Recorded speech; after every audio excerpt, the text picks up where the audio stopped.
2 years ago, an interesting delivery drone concept was spotted at a military expo in Washington, D.C. called TACAD, or Tactical Air Delivery. The idea was to use gliders made out of cheap disposable materials to deliver a substantial amount of supplies over long distances. You'd have to launch these gliders from larger aircraft, but they'd be able to deliver hundreds of kilograms of supplies over 100 kilometers away. And then they'd just be left where they landed. Simple as that. Logistic Gliders Incorporated, based in Dixon, California, have recently concluded a successful series of flight tests with the U.S. Marine Corps. There are two different kinds of gliders, the LG-1K, which can carry about 300 kilograms, and the larger LG-2K, which can carry over 700 kilograms. The bigger LG-2K glider is the one being tested. It's about 4 meters long with a 7-meter wingspan and has a range of about 110 kilometers at an optimal glide speed of 240 kilometers an hour.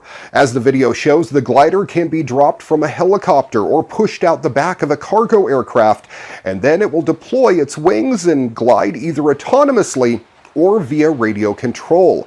Landing is a sort of controlled crash no matter what, but depending on how much room you have, the glider can either belly land or pop a parachute for a nose landing with honeycomb paper cushioning the impact a bit.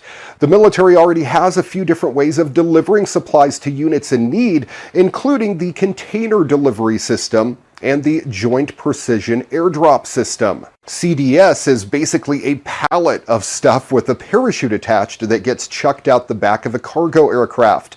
It's not very expensive, but the cargo aircraft has to fly overhead, which can be a problem sometimes for obvious reasons. JPADS, meanwhile, is also a pallet of stuff with a parachute attached, but a bit fancier. It's an autonomous steerable parachute with a range of about 25 kilometers. JPADS are expensive though, and all the electronics need to be recovered and reused, which is a hassle for anyone on the receiving end. What makes this supply strategy work is how cheap each individual glider is. As LGI says, each glider is essentially a wooden box. There are some electronics and a few servos that make up the autopilot, and gas springs that help the wings deploy, but that's pretty much it. The majority of the vehicle is weather-resistant plywood, and the entire thing only uses about 400 individual parts, which includes all the screws. The testing that took place over the last year included 12 flights with full-scale LG-2Ks, 6 of which were dropped from a sling beneath a helicopter, and 6 that were deployed from a small cargo plane.